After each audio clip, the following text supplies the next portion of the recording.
your dog isn't bad. They are just stressed. If your dog's been chewing on things in the house, peeing on the floor, in the house, or if you just notice that they haven't been listening to you lately, then today's video is just for you. Because what looks like bad behavior may actually just be that your dog is stressed. If you're new here, my name is Andretta. I'm a veterinary assistant in training. And today I'm breaking down the 3 most common stress-related factors in dogs. Because what looks like bad behavior may just actually be your dog trying to tell you, in the best way possible, that they are stressed. The issue is you as a pet parent don't understand why. And once you understand why, the way you respond is going to change everything in your home. And I'm here today to help you do that. First step is going to be for those of you who have dogs that are chewing or just shredding things around the house. Chewing isn't just a teething stage for dogs of any age, especially senior dogs or high energy breeds. Those are going to be your labs or even your huskies. Chewing is going to be a major red flag that they are stressed. Let's put on our thinking cap as adults and talk about it. Dogs don't have words. Chewing is giving them a way to release any built up tension. You may notice it more when you leave the house. If you were to have some guests come over or somebody new that they're not familiar with, or even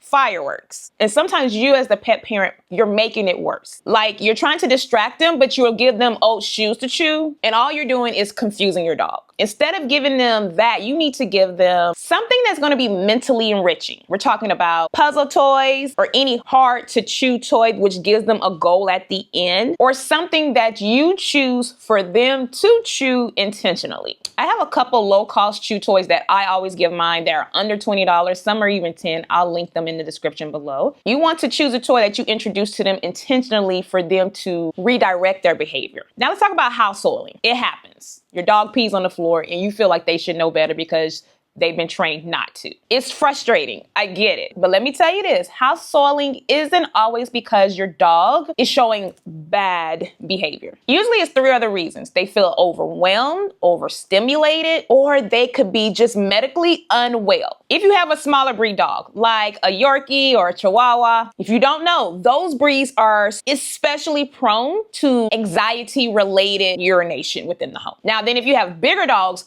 like German Shepherd, Pit Bulls, or any larger dog breed, the bigger the breed and they're trained well, they can hold it a lot longer than a smaller breed, especially when they're scared. This is the checklist that I use when this happens. First, I need to rule out any medical issues like a UTI, parasite, any of those and above. The second thing you need to do is look around and see what has changed in your home lately. Has anybody come over recently? Is there a new baby? Do you have a new work schedule? What has changed? And then the third thing you're going to need to do is increase your dog's walking. Are they walking at an extra 5 to 10 minutes on the walk? You need to increase the potty breaks that you're giving them. And the key here is every time that your dog goes out and you do an extra walk or take an extra potty break and they use the bathroom, that's when that positive reinforcement has to come out. Good job, Bright Eyes. Oh my goodness, Bella, you did it. Hype them up. They need to hear that positive reinforcement that they're doing good when they see that you are leaning more into them using the bathroom. Now, the third thing, when your dog acts out, in particular, when they act out after they've been disciplined. This is something that I wish more people knew, but I'm gonna tell you again.